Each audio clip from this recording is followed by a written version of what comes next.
Chers frères et sœurs dans le Christ, nous arrivons à la conclusion de l'année liturgique et l'Église nous donne l'occasion de célébrer la fête du Christ, roi de l'univers.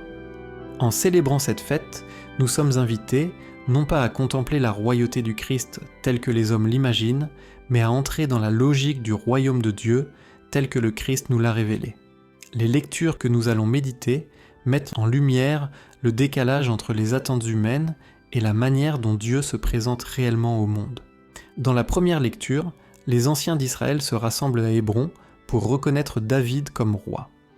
Ils voient en lui celui que Dieu a choisi pour réunifier le peuple, un chef puissant, un guerrier qui a vaincu leurs ennemis et assuré leur sécurité. Après la mort de David, son fils Salomon lui succéda. Il réussit à maintenir l'unité du royaume, mais plus tard certaines tribus se séparèrent de Juda, et le royaume fut progressivement réduit à une entité insignifiante. Des siècles plus tard, au temps de Jésus, le peuple d'Israël rêve encore d'un roi à la manière de David, un messie politique qui rétablirait la gloire du royaume, un souverain capable de faire trembler les nations. Et Dieu répond à cette attente, mais d'une manière totalement surprenante. Il envoie son fils Jésus, un roi désarmé, humble, sans armée et sans violence, un roi qui règne non par la force, mais par l'amour. Ce décalage fera obstacle à sa reconnaissance comme Messie. On le traitera d'imposteur, on l'accusera même d'oser se dire roi et il sera condamné à mort. L'évangile d'aujourd'hui nous conduit précisément au pied de la croix, là où se joue la véritable révélation du Christ roi, sur le trône de la croix, vêtu non d'une couronne d'or mais d'épines. Saint Luc distingue 3 groupes de personnes au pied de la croix, chacun exprimant à sa manière soit le refus, soit l'incompréhension de la royauté du Christ. D'abord, le peuple qui observe en silence. Il est désemparé et confus. Ce peuple avait espéré que Jésus serait celui qui libérerait Israël, et voici qu'il meurt, apparemment vaincu par l'injustice. Le peuple ne comprend pas, mais il n'est pas hostile. Il représente tant d'hommes et de femmes aujourd'hui qui cherchent sincèrement Dieu, mais ne trouvent pas de témoins crédibles ou de guides spirituels capables de les éclairer.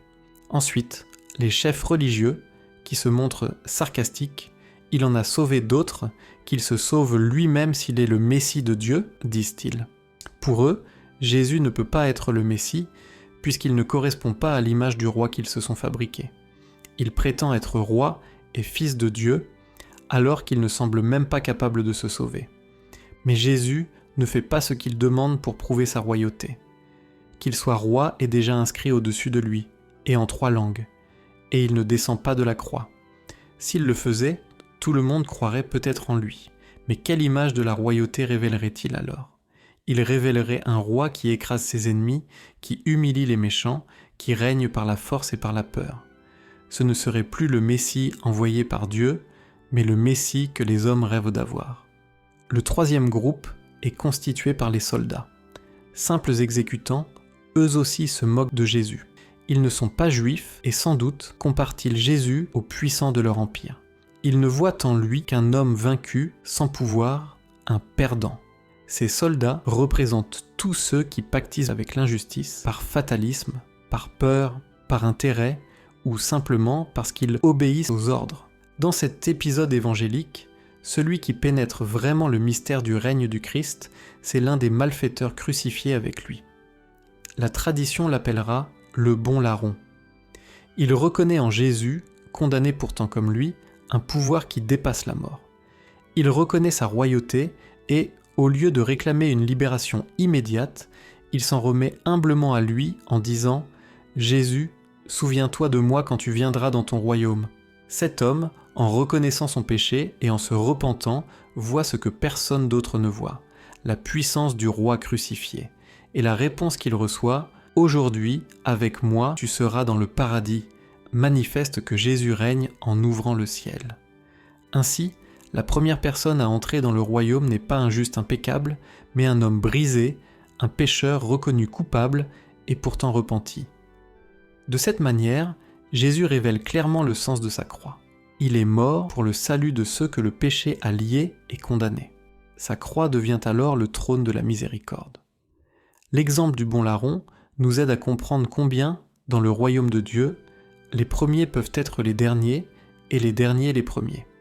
Cependant, il est difficile pour l'humanité d'accepter que la royauté du Christ sur l'univers se manifeste dans une telle vulnérabilité. Même après le triomphe du Christ sur la mort, preuve suprême de sa puissance, Jésus continue d'être comparé à d'autres forces. À Colosse, certains chrétiens craignaient encore des puissances obscures, des esprits maléfiques ou des forces célestes qu'ils imaginaient supérieures au Christ. Pour les rassurer, saint Paul proclame l'hymne magnifique que nous entendons dans la deuxième lecture d'aujourd'hui. Le Christ est l'image du Dieu invisible, le premier-né de toute créature, celui par qui tout a été créé, celui qui a vaincu la mort et inauguré la nouvelle création. Tous les trônes, dominations, principautés et puissances lui sont soumis. Or ce problème n'a rien perdu de son actualité. Combien de baptisés vivent encore dans la peur et consultent devins, marabouts ou magiciens comme si le Christ ne leur suffisait pas. Combien de personnes se donnent davantage au monde qu'au Christ ? Nous aussi, comme le peuple au pied de la croix, comme leur chef, ou comme ces soldats qui se moquaient de Jésus crucifié, ou encore comme les Colossiens accablés par la peur des forces de l'univers, nous sommes constamment tentés de désirer un Christ roi à notre image, de préférer un Dieu qui nous donne raison plutôt qu'un Dieu qui nous demande de nous convertir. La royauté du Christ nous appelle à un changement radical, renoncer à la vengeance, pardonner sans condition, servir plutôt que dominer, choisir l'humilité dans un monde qui valorise l'apparence et le succès. Chers frères et sœurs dans le Christ, que cette fête du Christ roi renouvelle en nous l'adhésion au royaume de Dieu, royaume de miséricorde et de paix, sachant qu'aucune force de l'univers, visible ou invisible, n'est plus forte que Jésus.